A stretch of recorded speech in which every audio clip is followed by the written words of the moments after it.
Good afternoon, Annemijn. How are you doing today? Thanks very much, Ramzi. It's nice to be here. It's nice to see you again, all the way from Kampala. Thank you for attending Inspire and Connect today, and I hope the event was as you liked it.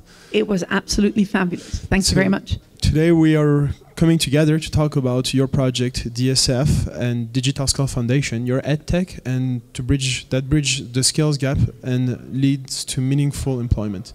So let me start with the first question. Kenya has a high rate of internet penetration across society and is one of the leaders on the continent for technology market.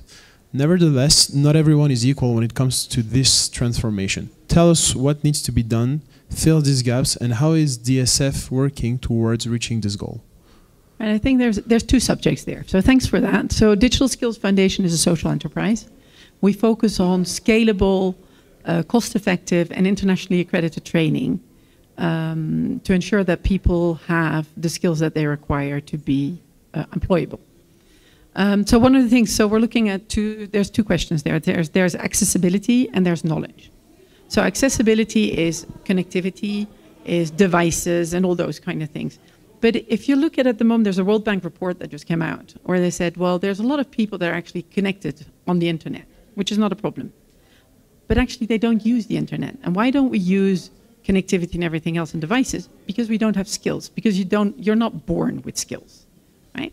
So for I would say the last 200 years, we've been focusing on school with reading, writing, maths, right? So those are your basics. But the one thing that we don't concentrate on at the moment is digital. And digital becomes, in the 21st century, is part of your basic skills. If you want to stay in the race, if you want to thrive in today's world, you need basic digital literacy. I'm not saying that you need to be a code wizard. I'm saying you need to be able to be safe and efficient in this environment. So that is what we've been focusing on. So we do that at a scalable level. We work with governments. And if you look at things like e-government, where we need digital literacy, when you have employment, youth employment is a huge problem at the moment. All those kind of things that make that we really, really need to concentrate on those basic skills to make people employable. That is amazing, and I think it's needed in many countries. Following on to the next question, how much of an impact does digital skill gap have on individuals and society as a whole? What would you say correcting them enable in both cases? I think digital skills, the lack of digital skills actually has an impact on your GDP. That's one. So that is an impact on society itself, right? So the lack of digital skills, I think there was a study in the UK that said they lost about $145 billion of over 10 years of GDP growth, cumulative GDP growth, because of the lack of those skills. Can you imagine what that is, right? And this is the UK. So we're not talking where we're in developing countries. 110 hours a year are lost in the Netherlands on productivity because people don't have those skills. That is nearly a 1 month salary. Right? Gives you an idea. As an employer, can guarantee you, I think it's worthwhile to make sure that people have those skills. So people are really focusing on those things. Society itself, digital skills, democracy is a problem, right? If you don't know what fake news is about, you know how social media works, how do you stay safe?